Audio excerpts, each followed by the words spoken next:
আজকের গল্পটা ইন্টারেস্টিং। আজকে এসেছি ইভেন সিনেমা বুটিক এক্সপিরিয়েন্স নিতে। দুটো টিকিট আমরা গিফট পেয়েছি। তো এখানে প্রথমে ঢুকতেই পুরো বড় একটা লাউঞ্জ, যেখানে আপনি বসে খেতে পারবেন, প্লাস ড্রিঙ্কের অপশন আছে। তো ইউজুয়ালি আমরা যখন মুভি দেখতে যাই তখন কিন্তু আমরা এরকম লাউঞ্জের কোনো অ্যাক্সেস পাই না, বা খাবারের কোনো এরকম অপশন থাকে না, শুধু popcorn and that's it, call it a day.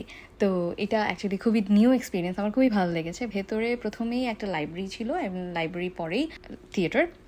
And থিয়েটারের পুরো সারাউন্ডিং ওরা খুব সুন্দর ডেকোরেট করে রেখেছে। আর আমার সিটগুলো খুব পছন্দ হয়েছে। সিটগুলো হচ্ছে 360 রোটেটিং, হ্যাঁ।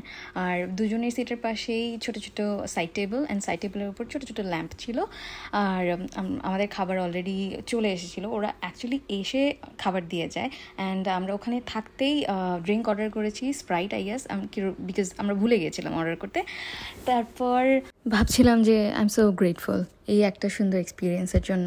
পুরো মুভির এক্সপিরিয়েন্স আমার এত ভালো লেগেছে। Of course it is very luxurious, so একটা ডেট নাইট অথবা অকেশনালি যাওয়া যায়, but otherwise it's very expensive. Tight বাজেটে থাকেন তাহলে আমি বলবো এটা উইশ লিস্টে রাখেন and save some money, and special অকেশনে please try it for yourself. Okay, by.